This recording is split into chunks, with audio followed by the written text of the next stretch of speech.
What if you could run complex database logic with just one function call?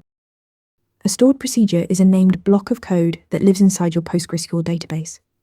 You define the logic once, give it a name, and it stays there ready to be called whenever you need it. Think of it like a function that belongs to the database itself, not your application code. You can call it repeatedly without resending that logic each time. In PostgreSQL, you create one using create procedure or create thing. Here is a simple example.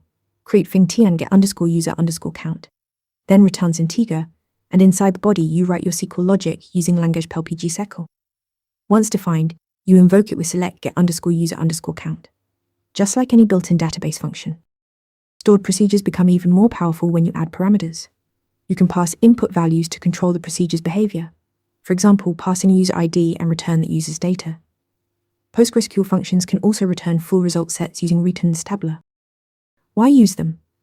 They promote code reuse, reduce network round trips since logic runs server-side, and improve security by hiding table structure. The default procedural language is pgSQL, PostgreSQL's built-in extension of SQL. Stored procedures are reusable named routines that live in the database. Great for performance, security, and code reuse. Subscribe for more PostgreSQL interview prep. Want to get better at answering questions like this? With Interview Mentor, you practice real interview questions out loud. You get personalized feedback and a grade on every answer, and you can track your improvement over time.